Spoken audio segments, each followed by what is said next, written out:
महात्म्य 10वां अध्याय। यमदूत कहने लगे कि हे वैश्य, एक बार भी गंगा जी में स्नान करने से मनुष्य सब पापों से छूटकर अत्यंत शुद्ध हो जाता है।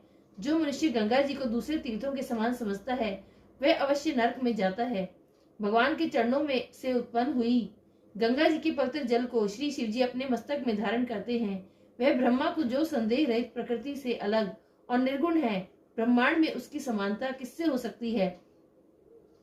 गंगा जी का नाम हजारों योजन दूर से ही लेने वाला नरक में नहीं जाता।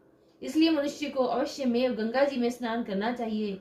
हे वैश्य, जो ब्राह्मण दान लेने का अधिकारी होकर भी दान नहीं लेता, वह आकाश के नक्षत्रों में चंद्रमा के समान है। जो कीचड़ से गौ को निकालता है, जो रोगी की रक्षा करता है, या जो गौशाला में मरता है, वह आकाश में तारा होता है। प्राणायाम करने वाले मनुष्य सदैव उत्तम गति को प्राप्त होते हैं। प्रातः स्नान के समय जो 16 प्राणायाम करते हैं वह घोर पापों से बच जाते हैं।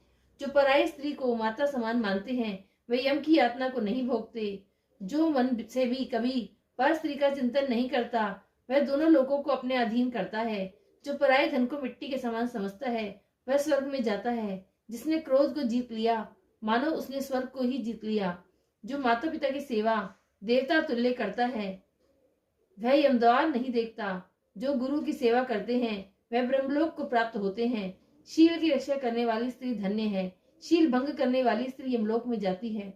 जो वेदों और शास्त्रों को पढ़ते हैं या पुराण संहिता पढ़ते और सुनते हैं तथा जो स्मृति का व्याख्यान और धर्मशास्त्र समझते हैं या जो वेदांत में लीन रहते हैं वह पाप रहित होकर ब्रह्मलोक को प्राप्त होते हैं। जो अज्ञानियों को